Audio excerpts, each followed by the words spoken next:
ஆண்டவராகிய இயேசு கிறிஸ்துவின் நாமத்தில் உங்களுக்கு என் அன்பின் வாழ்த்துக்கள். இந்த ஜூலை மாதத்திற்கான வாக்குத்தத்தம் 2 கொரிந்தியர் 4ஆம் அதிகாரம் 17ஆம் வசனம். அதி சீக்கிரத்தில் நீங்கும் நம்முடைய லேசான உபத்திரவம். அநேகர் சொல்லுகிறார்கள், உலகத்தில் உங்களுக்கு உபத்திரவம் உண்டு. இந்த உலகம் உபத்திரவம் நிறைந்த உலகம். இந்த உலகம் கஷ்டம் நிறைந்த உலகம். இந்த உலகத்தில் இருக்கிற வரை உபத்திரவம் இருக்கும், பாடுகள் இருக்கும், கஷ்டங்கள் இருக்கும், வியாதிகள் இருக்கும், வறுமைகள் இருக்கும். இப்படி அநேகர் சொல்லுகிறார்கள். ஆனால் வேதம் சொல்லுகிறது, நம்முடைய உபத்திரவம் அதி சீக்கிரத்தில் நீங்கும் என்று வேதம் சொல்லுகிறது. அநேகருக்கு உலகத்தில் உங்களுக்கு உபத்திரவம் உண்டு, இந்த வசனம்தான் தெரியும்.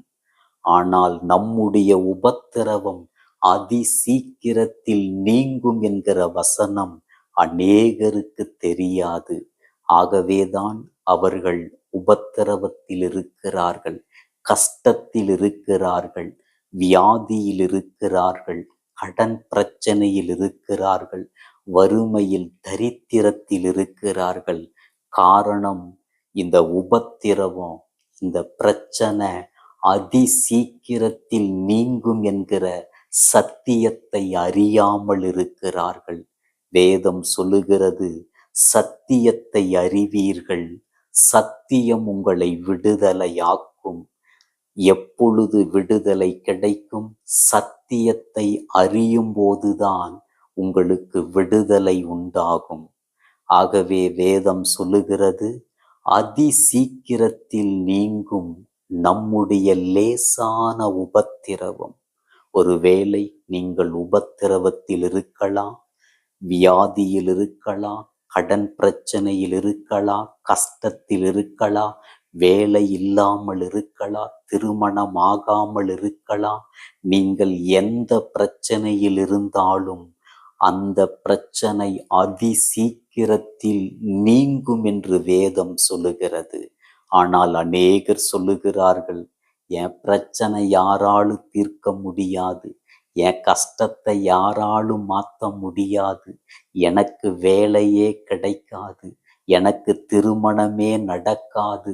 இப்படி அநேகர் வசனத்திற்கு எதிராக பேசுகிறார்கள்.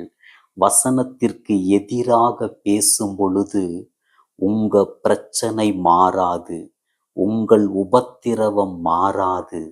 வசனம் சொல்லுகிறபடி நீங்கள் பேச வேண்டும்.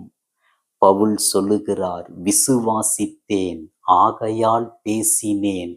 பவுல் எதை விசுவாசித்தார்? பவுல் எதை பேசினான்?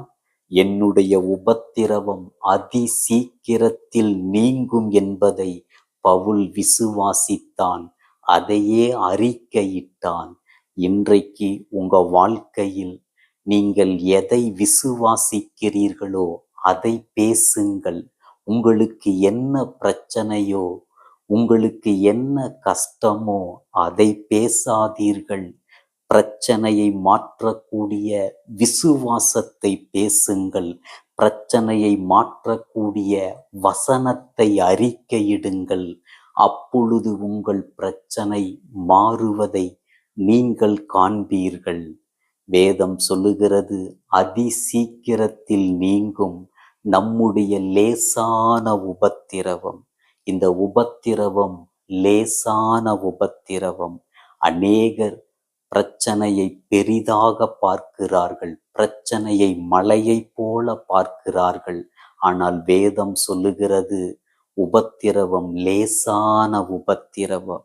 உங்கள் பிரச்சனை லேசான பிரச்சனை, உங்க வியாதி லேசான வியாதி. வசனம் சொல்லுகிறபடி உங்க பிரச்சனையை பார்க்க வேண்டும். அப்பொழுது பிரச்சனையை மாற்றக்கூடிய விசுவாசம் உங்களுக்குள் உண்டாகும். உங்களுக்குள் இருக்கிற விசுவாசம் உங்க பிரச்சனையை ஜெயிக்கும். உங்களுக்குள் இருக்கிற விசுவாசம் உங்க சூழ்நிலையை மாற்றும். ஆகவே இந்த மாதம் அதி சீக்கிரத்தில் நீங்கும் உங்களுடைய லேசான உபத்திரவம். இந்த வசனத்தை விசுவாசியுங்கள். இந்த வசனத்தை அறிக்கையிடுங்கள். இந்த வசனத்தை சொல்லி ஜெபியுங்கள். இந்த மாதத்தில் உங்க உபத்திரவம், வியாதி, கடன் பிரச்சனை, வேலை இல்லாத பிரச்சனை அதி சீக்கிரத்தில் நீங்குவதை நீங்கள் காண்பீர்கள். ஒருவேளை இதுவரைக்கும் உங்க பிரச்சனை தீராமல் இருக்கலாம். இதுவரைக்கும் உங்க உபத்திரவம் மாறாமல் இருக்கலாம். ஆனா இந்த மாதத்துல தேவன் கொடுத்த வாக்குத்தத்தத்தை விசுவாசிக்கும் பொழுது வானமும் பூமியும் ஒளிந்து போனாலும் ஒளிந்து போகாத அந்த வாக்குத்தத்தம் உங்க உபத்திரவத்தை மாற்றும், உங்க சூழ்நிலையை மாற்றும். ஆகவே இந்த வசனத்தை விசுவாசியுங்கள்.